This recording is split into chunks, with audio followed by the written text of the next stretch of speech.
দিবলৈ ওলাইছো এটি ডাঙৰ খবৰ গৰু বিহুৰ দিনাই মুকলমুৱাৰ কাপলাবৰীত সংঘটিত হৈছে অঘটন গৰুক গা ধুবলৈ গৈ ব্ৰহ্মপুত্ৰত উঠি গ'ল কিশোৰ সমনীয়াৰ সতে ব্ৰহ্মপুত্ৰত গৰু ধুৱাবলৈ গৈ নৈত উঠি গ'ল 14 বছৰীয়া কিশোৰ ঋতিক বৰ্মন কিশোৰজনক বিচাৰি স্থানীয় ৰাইজে চলাইছে উদ্ধাৰ অভিযান ঘটনাস্থলীত দৌলাশাল আৰক্ষী উপস্থিত হৈ ঘটনা সংক্ৰান্তত নলবাৰী SDRF বাহিনীক খবৰ দিয়ে ঋতিক বৰ্মন কাপলাবৰীৰ ৰংচুৱা গাঁৱৰ নিবাসী উদয় বৰ্মন আৰু দেৱজানী বৰ্মনৰ একমাত্ৰ পুত্ৰ বুলি জানিব পৰা গৈছে ঋতিক বৰতলা হাইস্কুলৰ 10ম শ্ৰেণীৰ ছাত্ৰ একমাত্ৰ পুত্ৰৰ সন্ধানহীনৰ খবৰত চিঞৰি চিঞৰি কান্দিছে মাতৃয়ে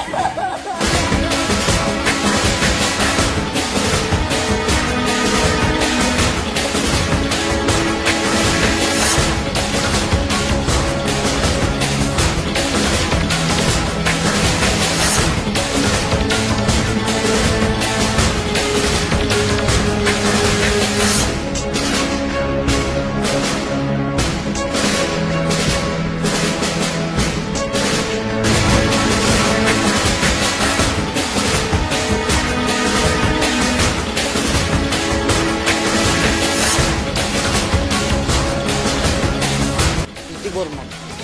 সি আজি গা ধুব আহিছিল নদী গা ধুব আহিছিল গৰু বিহু বুলি অঞ্চল লগৰ লগত দুজন পাইছে আৰু এজন নাপালে সি গুচি গ'ল আহি আৰু আপোনাৰ সি বৰতলা হাইস্কুলত পঢ়ে সি 10 ক্লাছ 10 পঢ়ে বিচাৰি বুলি ৰাইজে বিচাৰি আছে এতিয়া বিচাৰি পোৱা নাই ঘৰত আছে কি শুনিছিলোঁ মানে সেয়া গা ধুব আহিছে তিনিজন ল'ৰা গা ধুব আহোঁতে দুজন হেৰি উঠি গ'ল একজন বোলে অলপ মাথাটো ভাঙি উঠিছিল তাতে এইটো বোলে ৰছী লাগি টানি উঠি আৰু সেইজন ডুব গৈছে সেইখিনিহে গম পাইছোঁ ভালকৈ নাজানো আৰু ল'ৰাটোৰ নাম ঋতিক আছিল ঋতিক বৰ্মন বয়স 16 বছৰ 14 বছৰ আমি গম পালোঁ সমাজলৈ ইয়াতে ল'ৰা 4-5জনে গা ধুবলৈ আহিছিলে ব্ৰহ্মপুত্ৰ মানে এইটো সুঁতি হয় এই সুঁতিত গা ধুবলৈ আহিছিলে ইয়াত ঋতিক বৰ্মনো আছিলে 15 বছৰীয়া তাৰপিছত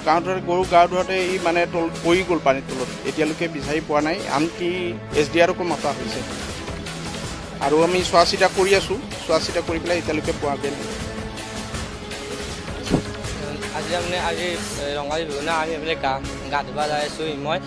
য'তে আমি গৈছোঁ গা ধুব য'তে এটা সেই দহা এটা পাইছোঁ 10টাটো সোমাই গৈছোঁ সোমাই যাই কিনে সেই আমি মই ডুব গৈছোঁ ডুবতে মই উহোৱা নাপাই গৈছোঁ উঠি মই এটা মানুহ এটা দৰাক দিছে ৰচিতা তাৰপিছত মই আহিছোঁ শেষ মই দেখাই নাপালোঁ তলত সি নোহোৱা হৈ গৈছে দুটাই একেলগে গৈছোঁ Young minds have high hopes for future. We at Oxford Public School make their skills bloom with new levels of quality education,